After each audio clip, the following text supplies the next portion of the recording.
love you? Do we hate you? Why should you care? 'Cause we're the best damn review team out there. It's time to rate that album. Hi, and welcome to Rate That Album, the back and forth podcast review show podcast thing that myself, Paul Muad'Dib, and my good friend Joe Fremming do. And you'd think after 3 years I'd know how to do a goddamn intro. Joe, how are you, buddy? Thrown off by that terrible intro, Paul. Yeah. Hey, Joe. Yeah, you think after 3 years, Paul. After 3 years, Joe. After 3 years, Paul. I would hope to think that you would get the intro right, and two, get the settings on your fucking computer right, man. Every week for 3 years, we spend 10 minutes with you dicking around on your computer. I know, dude. I know we do. And I'm just sitting there, and you're like, "Can you hear?" You're like that guy in that cell phone commercial from. Can you hear me? Can you hear me? And I'm just sitting here like, son of a bitch, every week. I know. I fuck up. It's all right. It's all right. Hey, Joe. I got a question for you. Always. I picked a doozy of an album. We're doing CupcakKe by Chicago rapper CupcakKe. Joe, what do you know about CupcakKe? Nothing. Okay. So CupcakKe is a hypersexual rapper. I mean, that's what she's known for, kind of being comical and things like that. She started her rapping in 2012. It wasn't until she calls it her debut mixtape, which is this one, which had the songs Deep Throat and Vagina, which got her, a lot of attention. Her next album was... How is this different from an album? Because I know the difference between a mixtape and an album. This feels like it's just an album. This feels like it's an album as well, but she calls it a mixtape. I don't understand. And then she released another mixtape called STD, Shelters to Deltas, with songs like Best Dick Sucker and Doggy Style and Motherlands. Then she did Audacious, and which was really cool. She actually dedicated part of that to the LGBT community. So then she went on to do something called Queen Elizabeth, Euphorize and Eden. And then, unfortunately, in 2019, she was hospitalized for trying to kill herself and put out a tweet that said, "Hey, I've been dealing with depression. I don't want to do, I need to take a step back." And she went into retirement, and then she kind of came back, and even though she's kind of lives off these things and does these things, she kind of, for a little bit there, was like, "Hey, wait a minute. What I'm doing is maybe not great for kids." But then, of course, you realize that's what you're known for. You do the music, that type of thing. So, yeah, now she's back, and she had a TikTok song that I guess went big, and then she had released another single called H2Ho. I got to admit, she's great at coming up with names for albums. So that's CupcakKe in a nutshell. She's 25. She's fairly new. She's part of this set that came out, I think, of kind of the TikTok viral style of being found versus traditional bands and that type of thing. I would consider a TikTok artist. So there's your story with CupcakKe, Joe. That was riveting, Paul. Isn't it fantastic? It's hard to do something with people that are that young, but it is what it is. They just don't have a lot. She's gotten a lot of kind of accolades and things like that. She's been featured on a lot of things. So it's just, she's kind of out there, and she's just part of that, like I said, part of kind of that TikTok viral community situation of how being found, which I have thoughts on, but I think maybe we'll get into that another time, because I don't know if this is necessarily the album to have that conversation. I don't see why not, Paul. Well, all right, Joe. My thought on it is it seems very flash in the panty with some of the, I mean, it's great because you get that spike of fame, but especially with, like, I was around for, like, you and I were around for Vines. And Vines were great in, you know, but that's essentially what TikTok is now. It's just it's a Vines with a little bit more effects. And the problem with Vines is the same thing I'm seeing with TikTok, which is it's very ADHD.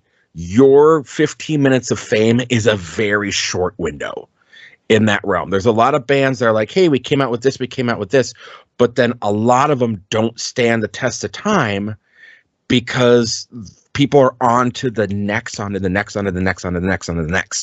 It's like rapid fire as opposed to like traditional radio, I guess. Well, even that, or even like traditional, like YouTubing or other ways of going out there, you know, and doing, like, getting yourself out there. I think for, if there's any of you guys listening to this that are trying to be aspiring TikTok phenomenons and make a career out of whatever you're doing, let me slow you down. Don't. Yeah, well, there's the don't. But then again, I don't know anything about this, Paul. I'm still on MySpace. It's just me and Tom there. It's just you and Tom. It's just you and Tom. But my point is that you have to jump platforms quick because you got to ride that. The people that have gotten out of the TikTok are exactly the ones that are doing that. They're taking that quick TikTok fame and then they're jumping platforms. You have to move fast and stay on that, because it's like when YouTube people are blowing up on YouTube with whatever's. You got to jump while it's hot. Like, you can't just hope you have another viral moment, because that's just, it's probably not going to happen. It's not going to happen. So yeah, you gotta, you know, that's my advice for this type of thing. So, you know, as I'm seeing with CupcakKe, you know, she's known, but she's not known. And she's worked with a lot of artists. But you look at some of these artists, MAN2, George G, Brian Castle, Xavi, KID, PD Plastic. They're not known. You know, it's kind of like this thing where she's kind of trying to jump. And she's doing it smartly. She's kind of jumping from one to the next. But the problem is you're always kind of behind, because you got that big one and now you got that big viral and now you're trying to recapture it. You got to strike when the iron's hot and branch out immediately. Start doing your tours. You know, if you're a comedian and you get a big thing on TikTok, start setting up your tours immediately. Start going out there, start doing your stand-ups or whatever you're doing. Same thing with music. You get a thing that blown up, start setting up your live gigs. Start fucking moving. So that's my take on the TikTok kind of artist fame thing. Joe, we're doing CupcakKe. We're doing CupcakKe, buddy. Yeah. Insert the George Costanza photo I sent you. Yep. So, Joe, I know this one's going to be difficult to discuss. Both you and I have professional lives. Yeah. Let's try to treat this as professionally as possible. There's definitely words on this album. Yeah. There's words on this album. They're in a sequential order. Mm-hmm. And they say things. And that's the bottom line, because Stone Cold said so, Paul. All right, that's enough for this week. So, I'll fall on the sword. a lot. So good, because you're the one using the fake name. No, Paul Wad use my real name. What are you talking about? I'm from the planet Atreides. I'm the one who's saying it again. That's why I'm just, Yeah. Mm-hmm. Letting you do all the talking, Paul. I'll do all the talking, I'm just buddy. Nod and smile, buddy. Yep. I got your back. I got your back. So the album opens with Vagina. Um, and down my slurp smack drum. I changed day. It's in the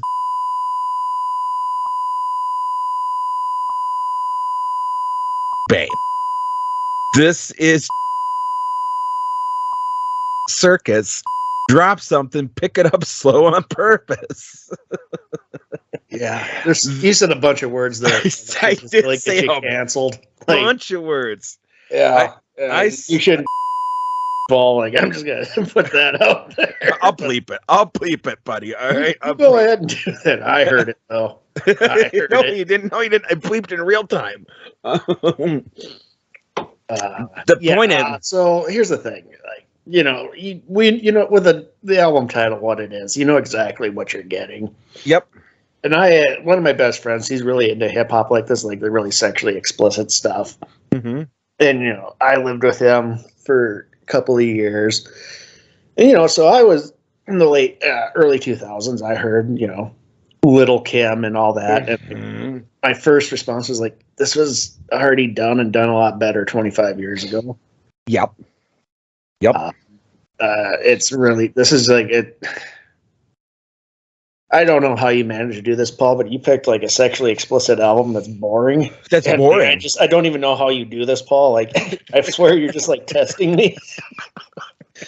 Like, I must have I'm either in the dumbest timeline or I'm in hell because you're finding ways to confuse me in ways that like it shouldn't be confusing.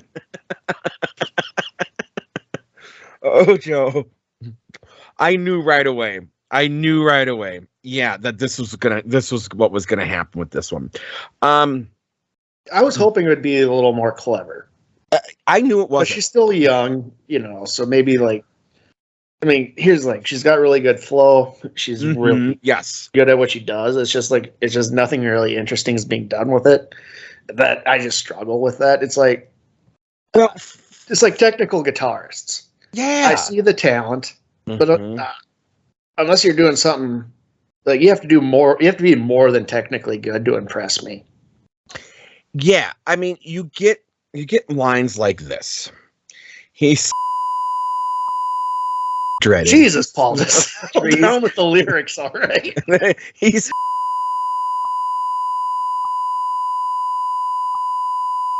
grilled cheese. Then I'm back till he can't breathe. Okay. I know you heard her say it. I don't need you repeating it, Pauline. People can look up the lyrics if they want. Don't Google this album on a word computer. Google this album, kids. Here's the thing. It is very blatant and apparent to me that it's supposed to be comical, not truly sexual. The problem with it is it's sophomoric, and which is fine because you're younger, whatever. And I could see a younger crowd giggling at some of these lyrics and being like, he. That's like middle school. It's very middle school. It's very, very, very, very, very, very, very, very, very, very middle school. Mm-hmm. We're in our 40s, Paul. Like for me, so again, that's like this album, except for there's two songs I think are really interesting on here. There's a couple interesting songs. The rest is just like I've heard this before. Like I just kind of my eyes glazed over and I zoned up because I've heard stuff like this already for the past 25 years. Like I've heard it, and so unless you're gonna do something different or you're a really good wordsmith with shit, I'm just gonna zone out. I'm so glad you said that.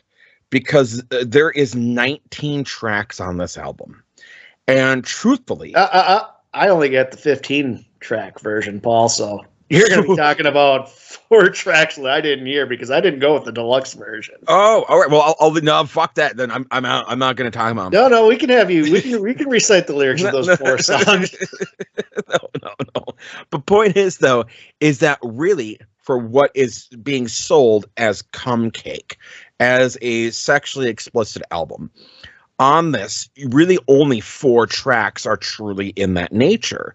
The rest are more autobiographical and have a completely different feel. And I understand. I mean, again, we talked about it with Two Live Crew. Two Live Crew was doing this and doing it better. Little Kim did it better. Again, this is a very early sophomore album for her, and she has grown. I will absolutely admit that she has grown and gotten better at what she does. But it's one of those things where, well, let's go on. Let's go on and let's talk about Search. This is your favorite thing, Paul, of repeating things. Well, okay, let me go back because I got to talk about that Vagina song again. It's quick. Every track, Paul. I mean, it's every track, but we really need to go back. Let's keep moving this forward because Search does the same thing. Yeah, okay, fair enough. But Vagina is guilty, hardcore of that. And this one, especially the Search part, what the fuck is that, Joe? Search. It doesn't. Oh, this is your pick. Why are you asking me? Well, I can't be an expert on all your picks, Paul. This isn't the Traveling Boot Band again, all right? Joe, tell me about the Chicago rap of 2012. She's an obsession with food as well in this. Bean bags full of shots, different from a bag of Skittles. If shit gets bumpy, bust in your face like a fucking pimple. I need God to answer more prayers, so I'm headed to the temple. Bitches sit around on their asses. They done fail crippled. Jesus Christ. She gets more play than Toys R Us. Lay her body out like thin crust so we can chop it up with no Pizza Hut. Waste time on an amateur, give him 31 shots, no calendar. And Joe, this is the prime thing. These are words that are strung together. Mm-hmm. They're definitely words, Paul. They're definitely words that are strung together. And I won't recite any fucking one of them. You don't have to. I said I'm falling on the sword. You're the one using the big goddamn name, Paul. You're throwing me into your own little demented blast zone with this whole review. We're both in the blast zone with this one, buddy. I didn't like the flow of this one. I didn't like the Search. I was left really kind of with this one. And again, the whole equating everything back to food and drop. I don't like it when artists drop, or it's the same thing like with movies, right? Where they have songs and artists. Oh God, when we did Genesis. And they're bringing up Charles Desmond and all these things that, we know what Toys R Us is, but Toys R Us isn't around anymore. There's just things in it that reek of the time and that really kind of date it. And again, I don't know. The whole equating everything to food felt weird. Yeah. Yep. Those definitely words about food in there, Paul. Joe. Yes.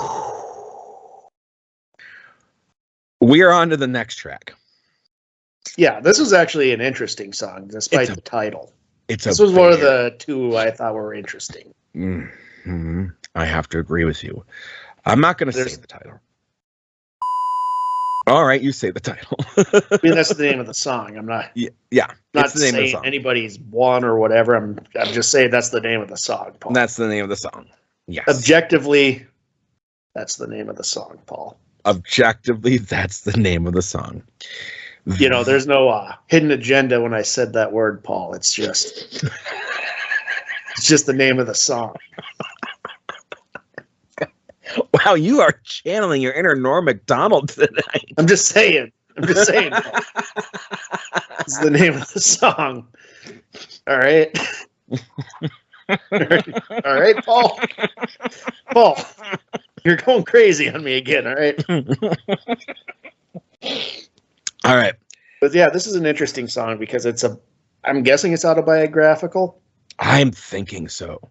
Yeah, and it's not it's dealing with complicated her emotions with it. Like basically it's about a guy who was sleeping with her when she was a sophomore in high school, and like he was well into like older gentleman. Older guy. Mm-hmm. Yeah, and she's angry. It's like it's making this guy to seem like a monster because that's what he is. That's what he is. But she also has conflicting emotions about what happened too. Okay. This is what I want to talk about because in my notes I have this. I think this is by far the best song on the album. It has the one with the most meaning, interesting, and I truthfully think it is the best song about sexual abuse that has been written in a long time. Yeah, it's brutally honest, I think. It is because when you have you hear songs about abuse, but people really don't get into the intricacies of it. She's being so honest, truthful, and vulnerable with this song that it is honestly, it's admirable what she did here. Because given the tone of this album, like when I saw that the title, I was like, oh God, is this going to be like a shock, like a Marilyn Manson take on it? And it's really not. It's about, a horrifying situation. And her dealing with it. And I think she's probably still dealing. Like, I don't think this is anything you get over. Well, this is what I wanted to bring up because I think this is very, very important. This is a super important topic because this doesn't get talked about enough when it comes to especially sexual abuse, which is one of the things that makes it so difficult to deal with is because there's all these conflicting emotions in here and people are afraid to discuss that particular instance because it's fucking messy. And what she's saying here in this song is, yes, I know this guy abused me. I didn't like all of it. Some of it I did like, and I'm conflicted because I did like some of it when I shouldn't be liking it. So what the fuck is wrong with me? That is so brutally honest, and that needs to be discussed more because there are things, and I've had conversations with people, and you and I have known people. I know everyone has known somebody has been through some form of abuse, and you run through this gamut of things, but people tend to say surface level about it, and you never really dig in and deal with it. And what I feel with this song is she's getting to the root issues, which is it's like three trees that got kind of grew together and have all combined roots and things like that. Like, it's fucking messy to pull it all apart.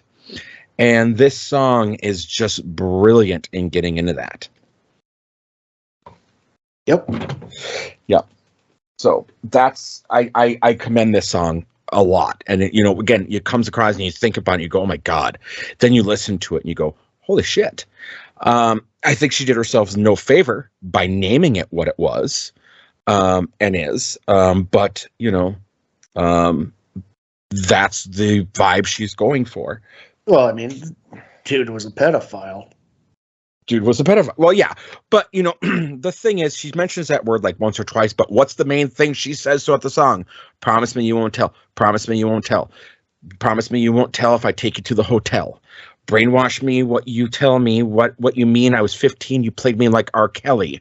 Ready for suicide, I'm getting my tubes tied. Don't want another man because I imagine you inside. Holy fuck, like this is real. This is raw. This is what I remember and really think about, like when I think about like the Def Jam and things like that, and I go to poetry nights and things. This is the stuff that hooks me. Is the real, is the raw, the dripping with autobiography and really trying to dig in the shit. So even though it's kind of a sophomore album, this song itself tells me that she is super fucking intelligent and is honestly years above her time when it comes to dealing with her situations. Exactly. Too bad it's sandwiched in between two horseshit songs. Exactly. Yeah. That's what. Yeah. This one. This is a song that she needs to be that should be accredited and like people really should appreciate. So I'm really glad we talked about that because I had a lot to say about that fucking song. Then we go to You Lost. You Lost. I love the sample. I absolutely love that piano sample. I'm a sucker for that shit. Problem is the flow, the lyrics. The flow is really choppy. It's choppy. Her vocals too sounded like it was recorded on a phone but played over like a live piano. So like, it was a really weird, like, I don't know. I wrote like, I'll forget anything about this after the song ends, and that's absolutely true. Like, if I hadn't written any notes, I probably would have no memory of this song. Again, the only memory I have about this song is the piano. And especially at the end when it's just the piano going. Again, I love that sample. That's a great sample. It's unfortunate that it was used on this. Next, we get to Molly on the Beat.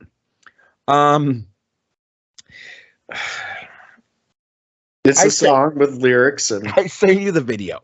I sent you the video of the song. I didn't watch it. Okay. You know you're dealing with comedy sex when you have lyrics like, my tunnel love, lick, lick, lick, I lick it. I want to eat your but I can't fuck up my nails, so I'm going to pick it up with chopsticks. Mouth wide open, mouth wide open, mouth wide open like I was at the dentist. Yeah. Again, it's... It is like the second of 3 songs about blowjobs on this album. It's getting kind of old, but I got to say, I got to read these. I don't think you have to do anything. I think I do. Go right ahead. I'm going to. All I need is my body, my pink just like salami. Don't need no drink to get naughty, because bitch, I'm not Bill Cosby. You know, she's going for comedy. She's going for shock. You know, she talks. Like, is anything shocking anymore? No, and this is the thing. Well, there is, but it's not this anymore. And I feel like she's something else. It's something else. And that's what it is. Yeah.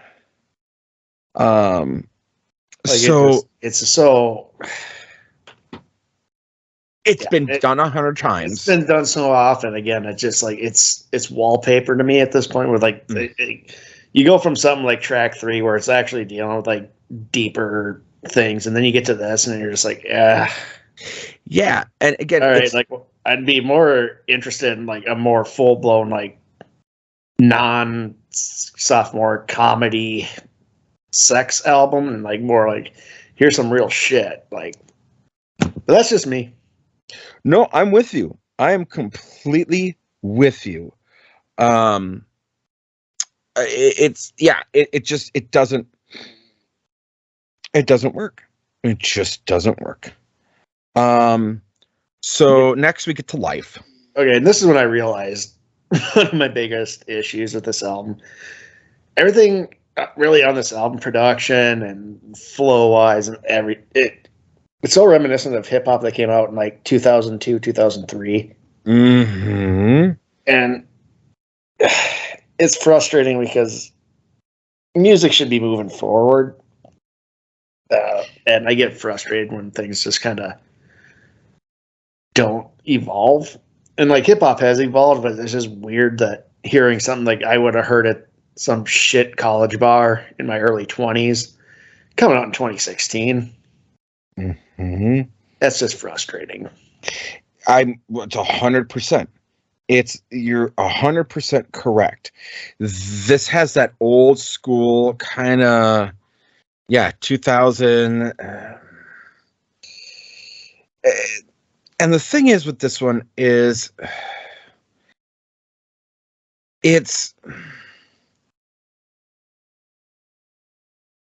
I just had my note, Paul. I don't even remember anything of this. This is the thing. I mean, a lot of this is washed over me. It's that old school. It's like it's like watered down gangster rap. Yeah. It's and the thing is watered down. It's almost just kind of generic. It's like the White Claw of gangster rap. Yeah, it's generic. It's just like it's generic, you know. And again, that she's technically really good. It's just I need more technical. Yes, me. You know, like I can admit, like Steve Vai is a great guitarist, but he hasn't done anything I fucking give a shit about. Well, and here's the thing with that is so I like the aggressive flow, but the problem is the production and what she's going on about is kind of blah. So yeah. So the next one, exceptions. I felt like to me like a filler standard. It's slower song, and it's like basically just, at least from what I grabbed, is like tired of being disrespected by some shitheel dude. Yeah, and this is the thing with this, but it's done better further on in the other song I like on this album. So. Yep. And we'll discuss kind of let's get to it now, because the tonality of this album is all over the place. The flow of the album is really difficult. It's very, I'll say it because I have it. It's very ADHD. It is incredibly one next boom, boom, boom. And I hate it when you have songs like love songs, but absolute love, but then on the same album you have a really raw, angry breakup song, and then you go back, and we talk kind of like it was one of the things we talked about with the Taylor Swift album, and it's kind of like, yeah, we get you're going through some things, but fucking pick a fucking script and stick with it, or that's what you have multiple albums for. Like, you have an angry album. Well, people have a spectrum of emotions. Joe, I understand that they have a spectrum. I don't think you do, because you just told me about how you don't. Okay, fine, whatever, Joe. You can be heartbroken and then still have a love song. I have no problem with that. It's just, I wouldn't put them next to each other. Right. Well, okay, maybe that's okay. You're right. Like, if you have it further on, or if you start with a love song and then the heartbreak comes at the end, then I feel like it's like maybe a journey to that, or vice versa. But yes, and that's what I have, because I have my notes later on for a different song I'm bringing up now. That's exactly it. I'm not a fan of albums that have gushing love songs that hate breakup songs, unless it's a concept type where it's like building up, or you do this kind of like the Intervisions, right? Where it's you had kind of this love thing, and then you see was that works, but Jesus Christ. Love song, hate song, love song, hate song, love song. What fuck, man? Break it up. You just described, isn't that like every Beatles album? Love song, and then there's a breakup song, and then there's a love song, and there's a breakup song, Paul. Like, I mean, I think the Beatles did it, and are you saying you hate the Beatles? God damn it, Joe. She's not the Beatles. The Beatles did it right. This is not working. Whoa, Paul. Let's calm down, all right? You're going all crazy on me again. All right, let's move on to the reality part, fucking 2. I hate slam poetry, Paul. I like this, because this reminds me of Slick Rick. This is like old school, really bare bones, back to the fucking origins of hip hop and rap. And so I actually really like this kind of thing, because I am a giant Slick Rick fan, and and Dougie Fresh and that type of thing. So I enjoyed this one, actually. Yeah, I hate this shit. I hate seeing slam poetry live. I hate seeing poetry live. I don't mind like writing poems and reading people's poems. I just something about it, man, just rubs me the wrong way, and I don't know why. So like when she starts and like there's no beat, and I'm just like, oh god, oh here we go. It's college all over again, Paul. See, I don't mind it at all. I'm kind of in on for that, because there is to me, obviously it's naked. It's just what it is. And there is a talent of being able to have the cadence, of being able to keep attention, of being able to kind of handle that thing. And I do really appreciate the art of it. And that style of it. So, but we can move on, because it's a super short song. Next is Darling. Nothing grabbed me. Nope. And I said right here, the flaws this album is really showing because there's a lot of the same pitch, tones, and inflections. Yep, that's another thing that was really kind of bothering me. Like, that's kind of changed it up a bit. Mm-hmm.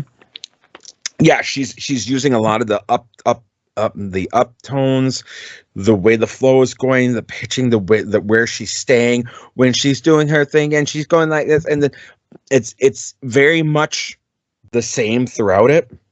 And while I understand, people have their style and that type of thing, your true greats.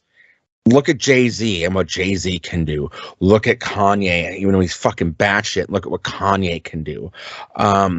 You got to break it up. You can't make an album of the same flow, same pitch, same inflections, same type of thing. Even with like women rappers, Da Brat and Little Kim, like they kind of, little more, CupcakKe has the range. I don't know. Maybe she just doesn't feel comfortable stepping out of the comfort zone, maybe. I don't know. Well, and again, it's her second mixtape, so she doesn't have the confidence that she would get later on. So we got to keep that in mind. Like she has. Well, I don't have to keep anything in mind. Fair enough. All right, Chief. Got that, Chief? I'm so sorry for fucking with your sensibilities, Joe. Next, we got Furniture.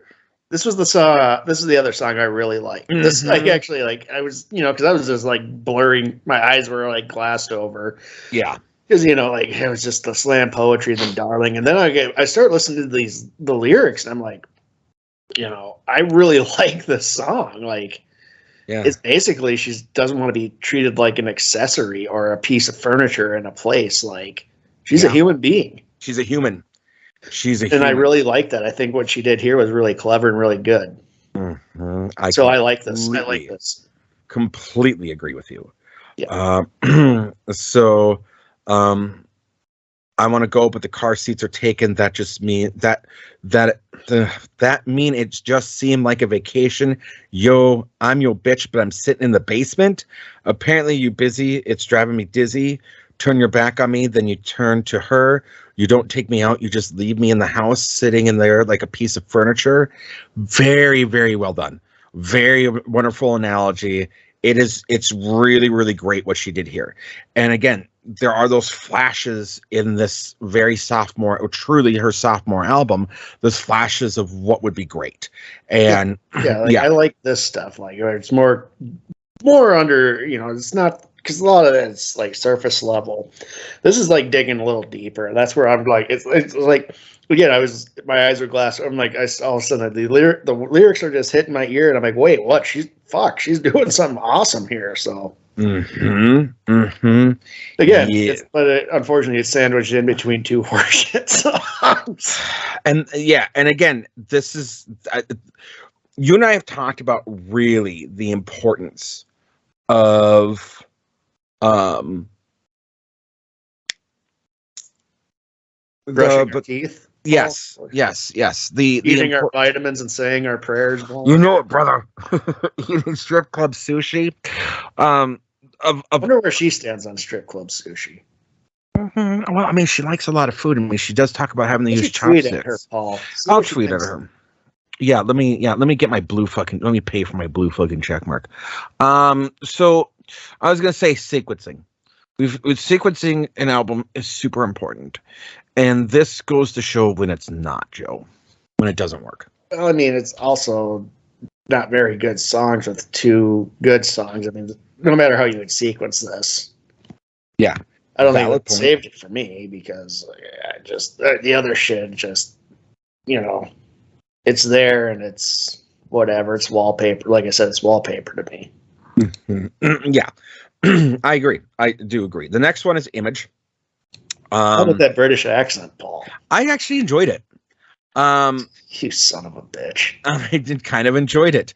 As a voice actor, I do enjoy this kind of thing. So it's as a voice actor, you enjoy really bad voice acting. I enjoy the playfulness of it. I thought it was playful. This is again. Nothing we haven't heard before, but I do think there is something here with her aggressive flow. If she could channel it a little differently, this is where I really think she like when she gets away from the other inflections, and to me, it's where she starts to get kind of interesting, where she's getting angry. The issue is the way that she's doing it isn't very engaging, if that makes sense. I still can't get over the fact that you thought this terrible British accent was good, Paul. Joe, I mean, my God. listen, you like Vince Neil, I fucking don't. Move on. Man down, why you on the block selling dope? Won't see me coming like Ray Charles with a telescope. When I clap that back, just duck low. I really don't fuck with you fuckers. Sleeping on me, you'll get smothered. Fuck around and call up your mother. I'll put up your son face on a plunger. I need a couple entrees, a prayer LeBron Jays. Again, it's the way that she like the tempo and the way that she raps when she gets angry and the flow that she gets. I really enjoy it. But you gotta go stronger with the fucking lyrics. I mean, this is what's driving your album. This is what's driving your song. Yeah. I did nothing for me, Paul. Nope. Next, you got Pinocchio. Yeah, this is another. Like, we get it. She dates a lot of shitty guys. Yeah. Yeah. I mean, again, like, you already did it better. Like, this is like exactly the Prince Charming. You end up with a Pinocchio. Like, yeah, I guess like you did it better. I don't even know if there's that even works in concept, but whatever. Yeah, no, it just yeah. And then you get Tit for Tat. Same thing. So Paul, my this song was so forgettable. I got halfway through before I noticed the track changed from Pinocchio. Dude, yeah. Joe, you're not the only one, honestly. The first time I heard this, I've heard this album throughout the years. The first time I had the exact same experience because it's so nice, but it's so similar. Again, with the flow, with the shit, it's not very strong. It's not working very well. Look, fam, do you love me or not? We stay fussing and fucking, but it's yo hoes get dropped. This is getting more unhealthy than junk. Call 99 times, he ain't pick up once. Descending to the rain, we're falling straight down the drain. Come on. You did it better earlier. Yep. You reciting that, my eyes started to glaze over again. I'm Joe. We're not disagreeing here. Next, you got Diss. And for a song that's called Diss, I wish it was better.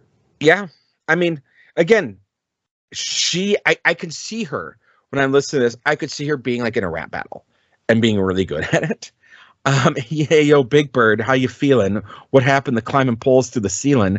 Now you want to sneak diss while admiring? You should look at your environment. I mean, bitch, this is a bomb flick. Looking at that lipo, I think you need something fixed. This is that classic rap battle thing from Chicago. I don't know if it's the production or what it is, but there's something that really holds it back, Joe, and I couldn't put my finger on it. I think it's uninteresting. So it holds it back, and like a rap battle is only interesting when you have the other person in that battle. Yeah. Mm-hmm. This needed to be a duet. A one-sided rap battle. Who fucking cares? No, I think you're exactly right. This needed a featuring someone in on it, and then I think it would have been interesting. Then we end the album with One Juicy Coochie, which is it's like a retread of track one for me. Joe, same shit, and I hate slurping sounds. It sounds like she's drinking soup. It doesn't sound like she's sucking dick. It sounds like she's drinking soup.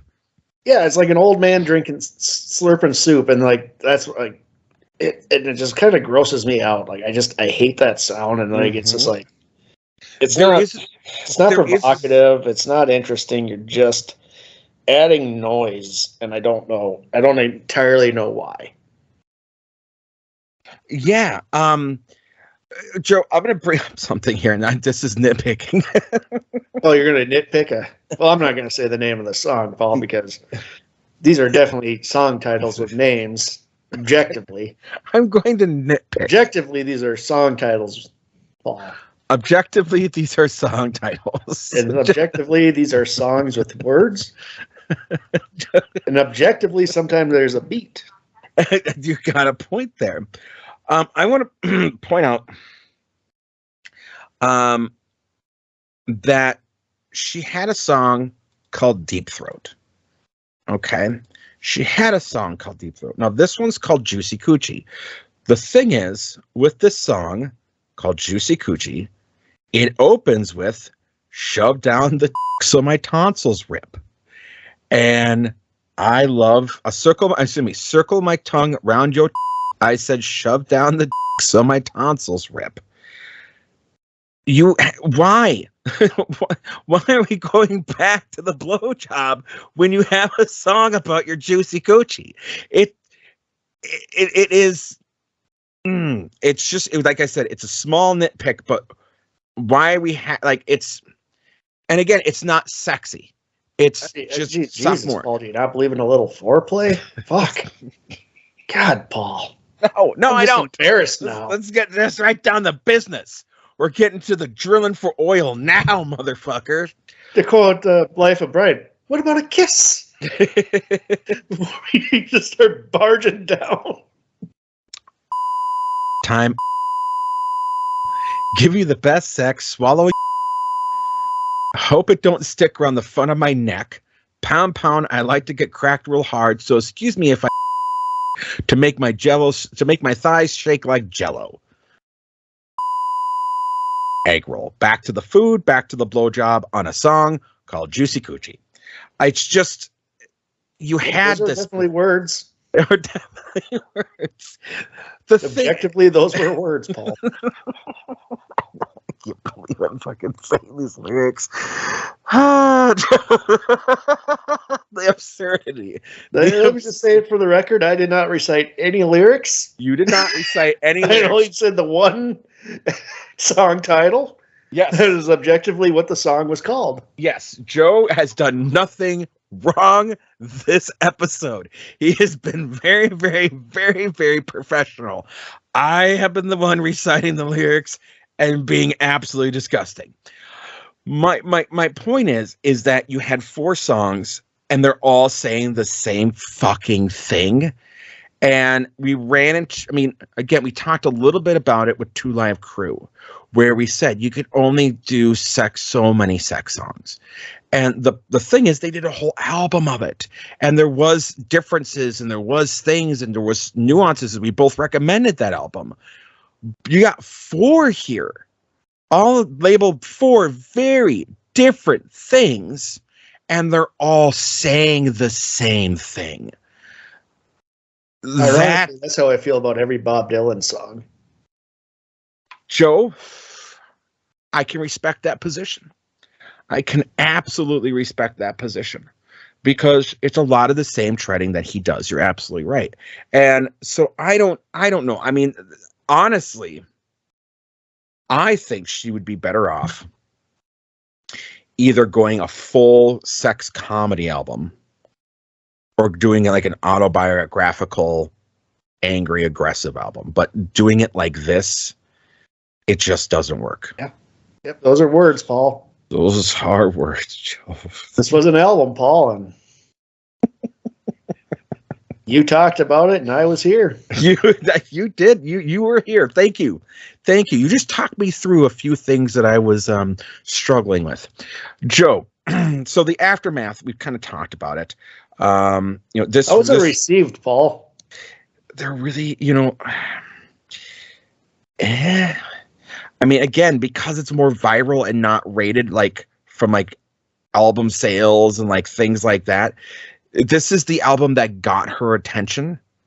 It was included at Rolling Stone's Best Rap Albums of 2016 at number 23. Which kind of gives you an idea where rap was in 2016. Or where Rolling Stone was. And where Rolling Stone was. Yeah. You know, so but again, this is what got her start. This is what got her the attention. And like every album does, like has like a reality thing, has one of those slam poetry things, and does that. But like I said, she retired and has kind of come back, but she's still semi-retired.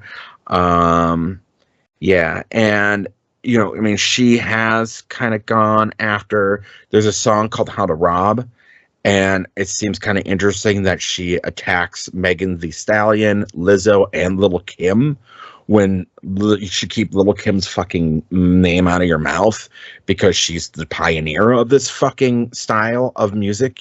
And, well, not even the pioneer. She was just the one that converted it from others. I mean, people forget that there's a whole bunch of funk and songs from the 60s and 70s that never hit radio that were considered filthy. And so, yeah, I mean, there's really not much you can say in terms of how it was received. It wasn't really reviewed overall. You know, it's just kind of out there. So, again, it's just one of those things where it's more about the viral fame than it is about the music. And that's a weird thing to me to kind of wrap my head around. So that's the aftermath there. Joe, would you recommend CupcakKe? Would I recommend? No, Paul. No, I would not. Objectively, that is an album title that you said. Yeah, it was not... objectively. It was what the album was called that you picked. Yes. Make sure you just bleep that out. So. I'll bleep a lot of things out for you. Yeah, because Paul, it's not like, again, there was 2 tracks I really liked on it. I'd rather have heard more of that than what we got. So, yeah, I'm gonna. It's nothing new to me. Like I've heard stuff like this for 25 years, so it doesn't do a whole lot for me unless it's like super original. And unfortunately, this to me wasn't that original. I would say go to Queen Elizabeth and Euphorize. Skip this one. So you wouldn't recommend it? I would not recommend this one. No. You tried to weasel a lot of that by saying go to a different album. I saw what you're doing, Paul. I saw what you were trying to weasel your way out of. I'm not trying to weasel my way out of anything. I am saying no to CupcakKe, but I am saying yes to CupcakKe. She has better stuff. It's kind of like, you know, we do that all the time with bands, Joe, like the Rolling Stones. We didn't say the Rolling Stones sucked because Emotional Release sucked. I came pretty close. But yeah, she does have stuff that's worth listening to.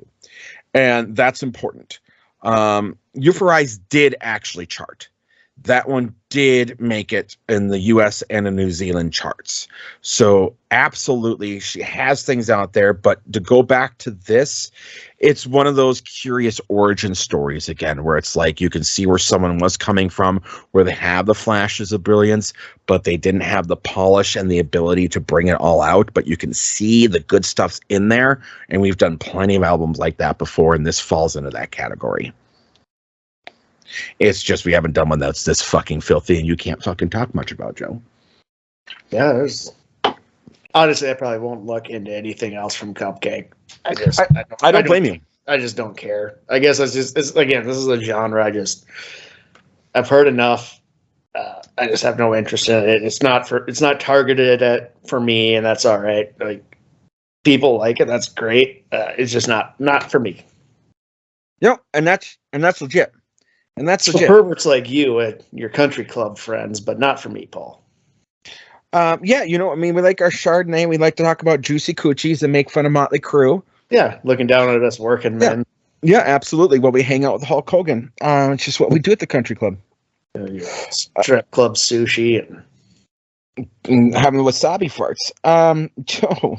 Feeling fat from sushi, Paul. Always. Oh, my God. You know, I made chicken adobo on rice tonight because I'm bougie. And you're a bougie bitch, Paul. I'm a bougie bitch. And again, it's one of those things where it's a light meal. You don't get full. So I'm going to just say that I can't understand how you feel fat after eating sushi, my man.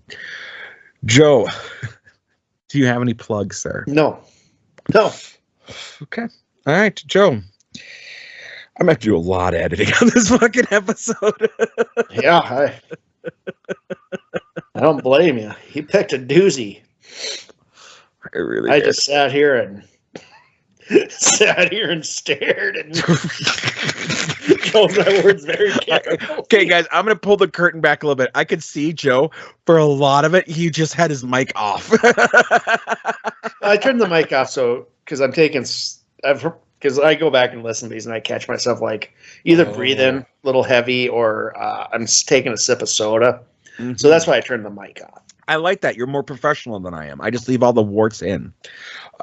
Joe, what are we doing next week? What are we doing, Paul? Paul, I heard this. You did. I heard. I like it when I do that for some reason. What are we doing, Paul? All right. Yeah, I know it's coming. Let's hear it, buddy. I earned it. All right, Paul. You did get me on a hip hop kick, though, Paul. So I'm going to give you 2 doors to pick from. Door 1 and door 2. Hang on, I got to fart. We'll see. It was 1. So 1. 1. 1? 1. Paul, this album is going to make me lose my mind. Up in here. Oh, up in here. We're doing it. Then there was X by DMX. Yes, motherfucker. I picked the right fucking door. Oh, door 2 was pretty good too, Paul. What was door 2? Oh, Paul, I like it raw. Oh, Paul, I like it raw. Shimmy, shimmy. Yeah, it was either going to be that or Return to the 36 Chambers, Paul. Oh, yeah. Give me the mic so I could take it away. Oh, yeah. Oh, baby, I like it. No, I'll take DMX, though, man. Those are 2 great choices. Yeah, I wanted. Yeah. We gotta even things out because we've been in the shit here, Paul. Oh, but that was such a divisive album. Yeah. I'm excited for DMX, bro. I am. That's gonna be fucking awesome. I love DMX. And I will let you know, just because I also want our listeners to know that there has been a fan request. And per the agreement that Joe and I have made, my picks go to the fan requests. So this fan request almost made me second guess. It's a good one. It's a good fan and it's going to be controversial given who it is. Joe, we are going to have a lot. We thought we had a lot to talk about with the Hulkster. I'm glad we're getting the DMX before we get into that. Yeah, because this would have been a string of really... Like we went off the rails on CupcakKe. We got to stop going off the rails. We went off the rails the last 3 fucking episodes. We gotta get it together, man. I didn't even say much of this review. You just kept going crazy. I dropped the man. What the fuck? Yeah, you shouldn't be using that word. No, I shouldn't. No, I shouldn't. As a friend, don't use that word. I don't know why you keep using it. It's not the first time I've done it in our podcast either. I know, the first time I was shocked, but I let it go. Now it's just like, it's becoming a problem, and you just don't use that word. Paul, even if you're reciting words verbatim. We were taught that word wrong in elementary school. I don't know why you're keeping... Oh. God damn it. Oh, fuck. Yeah, I need help. Okay. Yeah,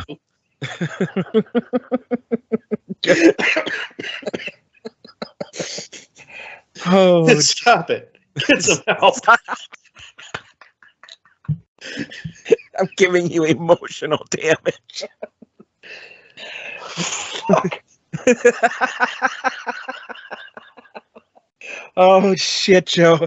All right, you got anything else you want to fucking bring up about cum cake besides the recipe? I thought it would have been a clever album title if it was called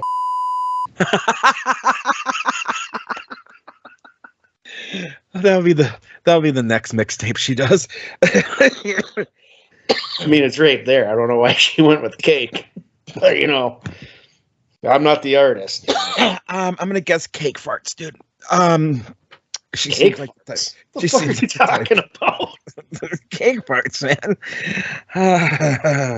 Do you get gassy from cake balls? Like, what's going on? Only when it's cum cake. Are you all right? You get like a little Debbie and shit in your pants? Like, what's fucking going on with you? Dude, leave my IBS out of this, man. It's not my fault I can't handle chocolate.